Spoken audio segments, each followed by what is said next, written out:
Ikigai, the Japanese secret to a long and happy life. Chapter 9, Resilience and Wabi Sabi. How to face life's challenges without letting stress and worry age you. What is resilience?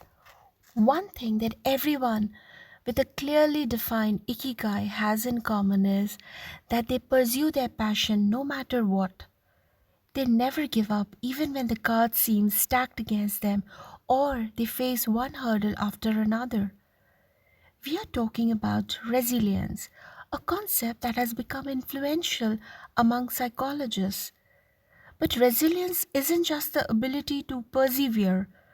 As we'll see in this chapter, it is also an outlook we can cultivate to stay focused on the important things in life rather than what is most urgent, and to keep ourselves from being carried away by negative emotions. And we'll also explore techniques that go beyond resilience to cultivate anti fragility. Sooner or later, we all have to face difficult moments, and the way we do this can make a huge difference to our quality of life. Proper training for our mind, body, and emotional resilience is essential for confronting life's ups and downs. This Japanese proverb says, no, fall 7 times, rise 8. Resilience is our ability to deal with setbacks. The more resilient we are, the easier it will be to pick ourselves up and get back to what gives meaning to our lives. Resilient people know how to stay focused on their objectives, on what matters, without giving in to discouragement. Their flexibility is the source of their strength. They know how to adapt to change and to reversals of fortune. They concentrate on the things they can control and don't worry about those they can't. In the words of the famous Serenity Prayer by Reinhold Niebuhr, God, give us grace to accept with serenity the things that cannot be changed, courage to change the things which should be changed, and the wisdom to distinguish the one from the other. Emotional resilience through Buddhism and Stoicism. Siddhartha Gautam Buddha was born a prince of Kapilavastu, Nepal, and grew up in a palace surrounded by riches. At 16, he married and had a child. Not satisfied by his family's wealth, at 29, he decided to try a different lifestyle and ran away from the palace to live as an ascetic. But it wasn't asceticism that he was looking for. It didn't offer the happiness and well being he sought. Neither wealth nor extreme asceticism worked for him. He realized that a wise person should not ignore life's pleasures. A wise person can live with these pleasures but should always remain conscious of how easy it is to be enslaved by them. Zeno of Citium began his studies with the Cynics, or we call it cynics sometimes. The cynics also led ascetic lives, leaving behind all earthly pleasures. They lived in the street, and the only thing they owned was the clothing on their backs. Seeing that cynicism did not give him a sense of well being, Zeno abandoned its teachings to found the school of Stoicism, which centers on the idea that there is nothing wrong with enjoying life's pleasures as long as they do not take control of your life as you enjoy them. You have to be prepared for those pleasures to disappear. The goal is not to eliminate all feelings and pleasures from our lives, as in cynicism, but to eliminate negative emotions. Since their inception, one of the objectives of both Buddhism and Stoicism has been to control pleasure, emotions, and desires. Though the philosophies are very different, Both aim to curb our ego and control our negative emotions. Both Stoicism and Buddhism are, at their roots, methods for practicing well being. According to Stoicism, our pleasures and desires are not the problem. We can enjoy them as long as they don't take control of us. The Stoics viewed those who were able to control their emotions as virtuous. What's the worst thing that could happen? We finally land our dream job, but after a little while, we are already hunting for a better one. We win the lottery and buy a nice car, but then decide we can't live without a sailboat. We finally win the heart of the man or woman we've been pining for, and suddenly find we have a wandering eye. People can be insatiable. The Stoics believe that these kind of desires and ambitions are not worth pursuing. The objective of the virtuous person is to reach a state of tranquility, the absence of negative feelings such as anxiety, fear, shame, vanity, and anger, and the presence of positive feelings such as happiness, love, serenity, and gratitude. In order to keep their minds virtuous, the Stoics practice something like negative visualization. They imagined the worst thing that could happen in order to be prepared if certain privileges and pleasures were taken from them. To practice negative visualization, we have to reflect on negative events, but without worrying about them.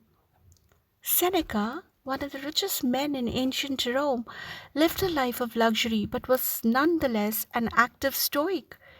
He recommended practicing negative visualization every night before falling asleep. In fact, he not only imagined these negative situations, he actually put them into practice. For example, by living for a week without servants or the food and drink he was used to as a wealthy man. As a result, he was able to answer the question, what's the worst thing that could happen? Meditating for healthier emotions. In addition to negative visualization and not giving in to negative emotions, another central tenet of Stoicism is knowing what we can control and what we can't, as we see in the Serenity Prayer. Worrying about things that are beyond our control accomplishes nothing. We should have a clear sense of what we can change and what we can't, which in turn will allow us to resist giving in to negative emotions. In the words of Epictetus, it's not what happens to you, but how you react that matters. In Zen Buddhism, meditation is a way to become aware of our desires and emotions and thereby free ourselves from them. It is not simply a question of keeping the mind free of thoughts, but instead involves observing our thoughts and emotion as they appear, without getting carried away by them. In this way, we train our minds not to get swept up in anger, jealousy, or resentment. One of the most commonly used mantras in Buddhism focuses on controlling negative emotions. Om Mani Padme Hum, in which Om is the generosity that purifies the ego. Ma is the ethics that purifies jealousy. Ni is the patience that purifies passion and desire. Pad is the precision that purifies bias. Me is the surrender that purifies greed. And Hum is the wisdom that purifies hatred. The here and now and the impermanence of things. Another key to cultivating resilience is knowing in which time to live. Both Buddhism and Stoicism remind us that the present is all that exists and it is the only thing we can control. Instead of worrying about the past or the future, we should appreciate things just as they are in the moment, in the now. The only moment in which you can be truly alive is the present moment, observes the Buddhist monk Thich Nhat Hanh. In addition to living in the here and now, the Stoics recommend reflecting on the impermanence of the things around us. The Roman Emperor Marcus Aurelius said that the things we love are like the leaves of a tree. They can fall at any moment with a gust of wind. He also said that changes in the world around us are not accidental, but rather form part of the essence of the universe, a rather Buddhist notion, in fact. We should never forget that everything we have and all the people we love will disappear at some point. This is something we should keep in mind, but without giving in to pessimism. Being aware of the impermanence of things does not have to make us sad. It should help us love the present and those who surround us. All things human are short lived and perishable, Seneca tells us. The temporary, ephemeral, and the impermanent nature of the world is central to every Buddhist discipline. Keeping this always in mind help us avoid excessive pain in times of loss. Wabi Sabi and Ichigo Ichii. Wabi-sabi is a Japanese concept that shows us the beauty of the fleeting, changeable, and imperfect nature of the world around us. Instead of searching for beauty in perfection, we should look for it in things that are flawed, incomplete. This is why the Japanese place such value, for example, on an irregular or cracked teacup. Only things that are imperfect, incomplete, and ephemeral can truly be beautiful because only those things resemble the natural world.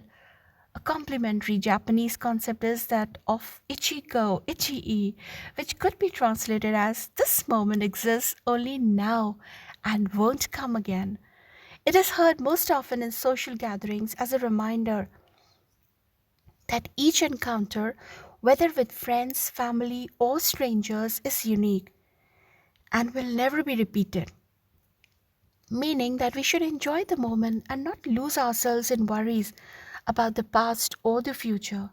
The concept is commonly used in tea ceremonies, Zen meditation, and Japanese martial arts, all of which place emphasis on being present in the moment. In the West, we've grown accustomed to the permanence of the stone buildings and cathedrals of Europe, which sometimes gives us the sense that nothing changes, making us forget about the passage of time. Greco Roman architecture adores symmetry, sharp lines, imposing facades, and buildings and statues of the gods that outlast the centuries.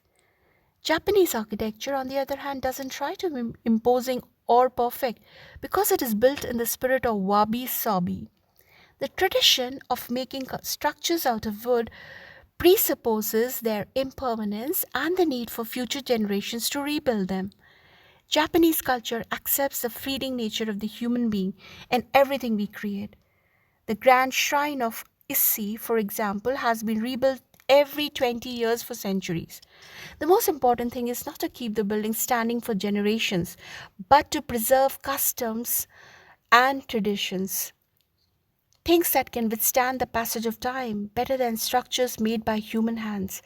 The key is to accept that there are certain things over which we have no control, like the passage of time and the ephemeral nature of the world around us. Ichigo Ichii teaches us to focus on the present and enjoy each moment that life brings us.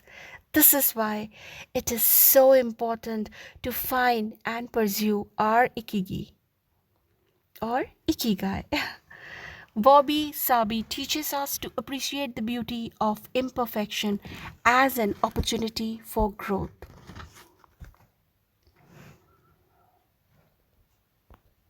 Beyond resilience, anti fragility. As the legend goes, the first time the Hercules faced the Hydra, he despaired when he discovered that cutting off one of its heads meant that two would grow back in its place. He would never be able to kill the beast if it got stronger with every wound. As Nassim Nicholas Taleb explains the anti-fragile, things that gain from disorder, we use the word fragile to describe people, things, and organizations that are weakened when harmed, and the words robust and resilient for things that are able to withstand harm without weakening. But we don't have a word for things that get stronger when harmed. To refer to the kind of power possessed by the Hydra of Lerna to talk about things that get stronger when they are harmed, Taleb proposes The term anti-fragile. Anti-fragility is beyond resilience or robustness. The resilient resists shocks and stays the same. The anti-fragile gets better. Catastrophes and exceptional circumstances offer good models for explaining anti-fragility. In 2011, a tsunami hit the Tohoku region of Japan, doing tremendous damage to dozens of cities and towns along the coast, most famously Fukushima. When we visited the affected coast 2 years after the catastrophe, having driven for hours along cracked highways and past one empty gas station and after another, we passed through several ghost towns whose streets had been taken over by the remnants of houses, piles of cars, and empty train stations. These towns were fragile spaces that had been forgotten by the government and could not recover on their own. Other places, such as Ishinomaki and Kesenuma, suffered extensive damage but were rebuilt within a few years, thanks to the efforts of many. Ishinomaki and Kesenuma showed how resilient they were in their ability to return to normal after the catastrophe. The earthquake that caused the tsunami also affected the Fukushima nuclear power plant. The Tokyo Electric Power Company engineers working at the plant were not prepared to recover from that kind of damage. The Fukushima nuclear facility is still in a state of emergency and will be for decades to come. It demonstrated its fragility in the face of an unprecedented catastrophe. The Japanese financial markets closed minutes after the earthquake. Which businesses did the best in the aftermath? Stock in big construction companies has been steadily on the rise since 2011. The need to rebuild the entire coast of Tohoku is a boon for construction. In this case, Japanese construction companies are anti-fragile since they benefited enormously from the catastrophe. Now let's take a look at how we can apply this concept to our daily lives. How can we be more anti-fragile?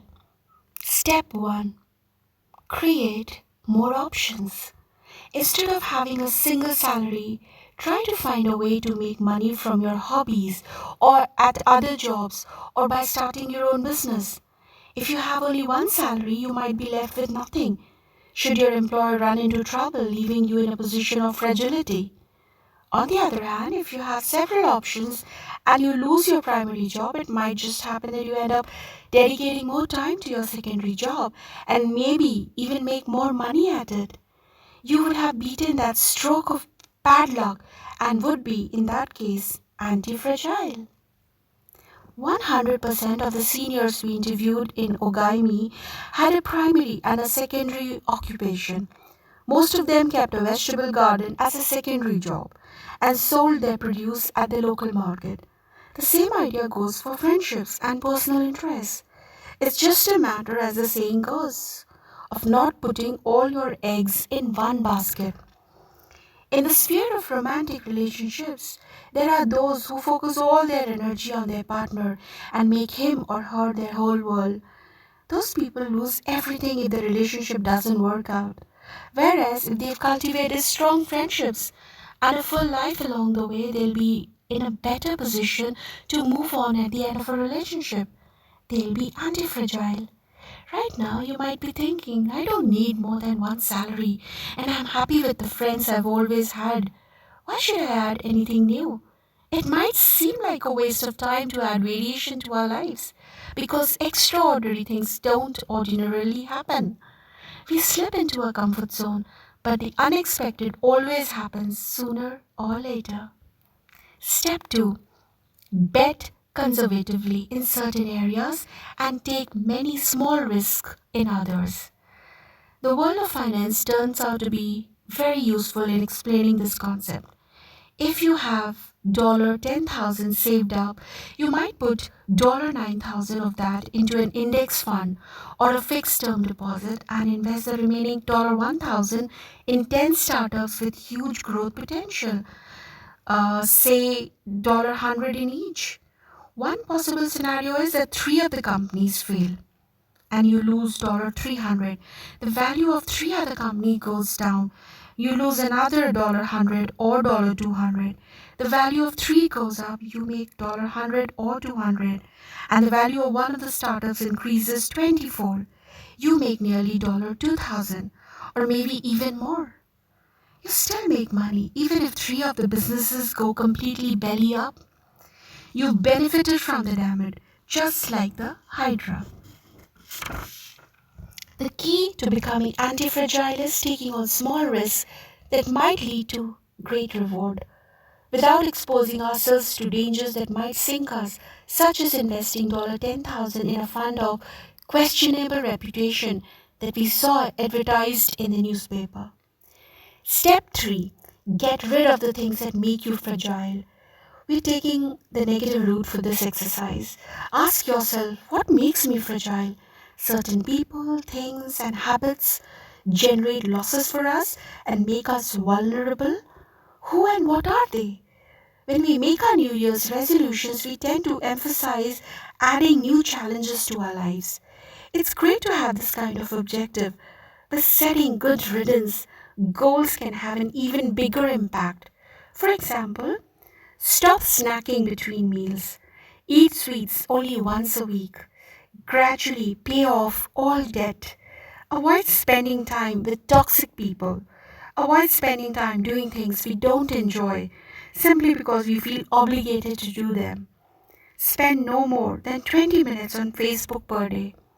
To build resilience into our lives, we shouldn't fear adversity because each setback is an opportunity for growth.